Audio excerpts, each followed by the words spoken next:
entend beaucoup de choses sur le conflit iranien. On voit les images de frappes, on parle de missiles, mais la plupart des reportages passent à côté de l'essentiel. Sous la surface, il y a une stratégie de survie iranienne très cohérente en 5 points. Une stratégie qui a été mise en place sur des années et qui, aujourd'hui, produit des résultats bien réels, des résultats qui ont un impact direct sur notre quotidien. Alors, plongeons tout de suite dans le vif du sujet. On est face à un vrai paradoxe. Une campagne militaire massive est en cours, elle est censée mettre l'Iran à genoux, et pourtant, que voit-on? La cible, l'Iran, semble presque prospérer économiquement, tandis que c'est l'Occident qui commence à sentir une vraie douleur économique. Comment c'est possible? Cette question n'a rien d'abstrait, au contraire. Le prix qu'on paie à la pompe n'est pas un hasard. C'est le résultat direct, presque mécanique, d'une stratégie délibérée. Cette analyse va justement décortiquer comment les événements qui se déroulent au Moyen-Orient finissent par faire grimper les coûts pour tout le monde. Regardez un peu ce décalage, c'est saisissant. D'un côté, on a les objectifs affichés de Washington, affaiblir le programme nucléaire, restaurer la dissuasion. Et de l'autre, la réalité sur le terrain. L'Iran exporte plus de pétrole qu'avant et c'est l'économie occidentale qui souffre. C'est comme si l'opération produisait l'effet inverse de celui qui était recherché. Pour résoudre ce paradoxe, il faut changer de grille de lecture. Il faut comprendre le concept qui est au cœur de toute la stratégie iranienne. C'est ici qu'on met de côté la logique conventionnelle de la guerre pour adopter une approche beaucoup plus subtile. Et voilà la clé, c'est ça, le cœur du réacteur. L'Iran ne cherche pas du tout à rivaliser militairement. Il ne joue pas au même jeu. Il a déplacé le champ de bataille sur le terrain économique. L'idée, c'est de faire en sorte que chaque dollar dépensé par l'adversaire en bombes et en missiles lui coûte 10, 20 ou même 50 dollars en répercussions économiques indirectes. Et cette phrase, elle résume parfaitement la philosophie. Dans une guerre d'usure, ce n'est pas celui qui frappe le plus fort qui gagne à la fin. C'est celui qui peut supporter les coups le plus longtemps. Téhéran a compris que sa survie dépend de sa capacité à rendre le conflit économiquement et politiquement insoutenable pour ses adversaires. Alors voyons comment cette logique asymétrique se met en place concrètement. L'Iran n'a pas juste une ou deux tactiques, il a bâti une véritable architecture de survie. Un système intégré qui repose sur 5 piliers bien spécifiques et qui fonctionnent tous ensemble. Ces 5 piliers ne sont pas indépendants, c'est ça qui est important de comprendre. Ils forment un système de résilience.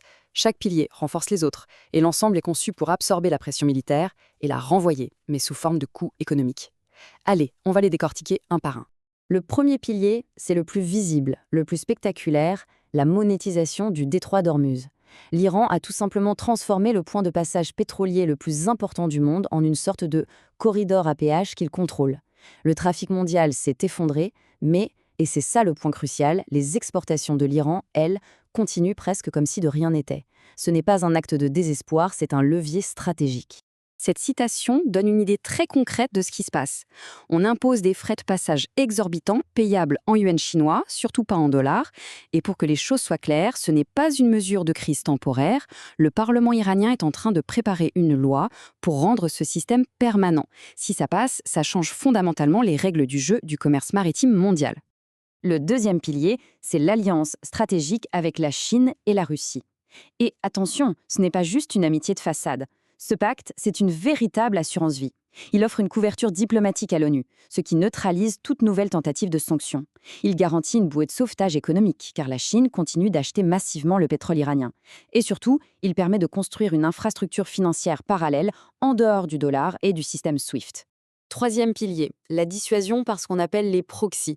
Pendant que les États-Unis bombardent des infrastructures en Iran, le véritable instrument de projection de puissance de Téhéran, lui, reste intact. C'est son réseau d'alliés dans la région.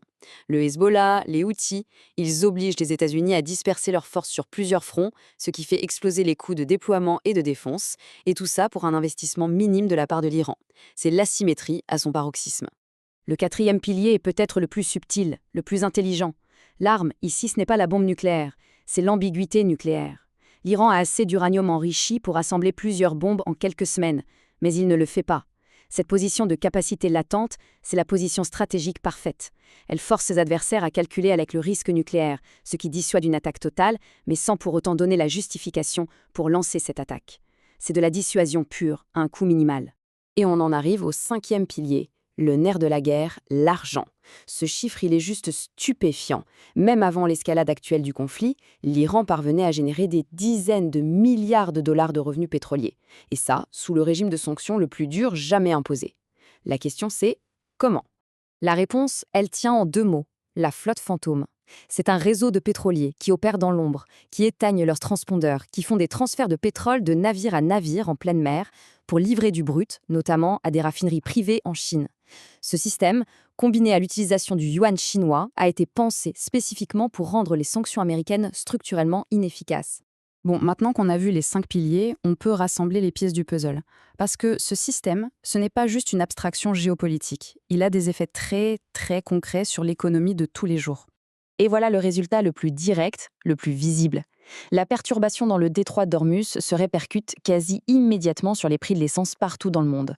Ce n'est pas une coïncidence, c'est l'application directe de la guerre d'asymétrie des coûts.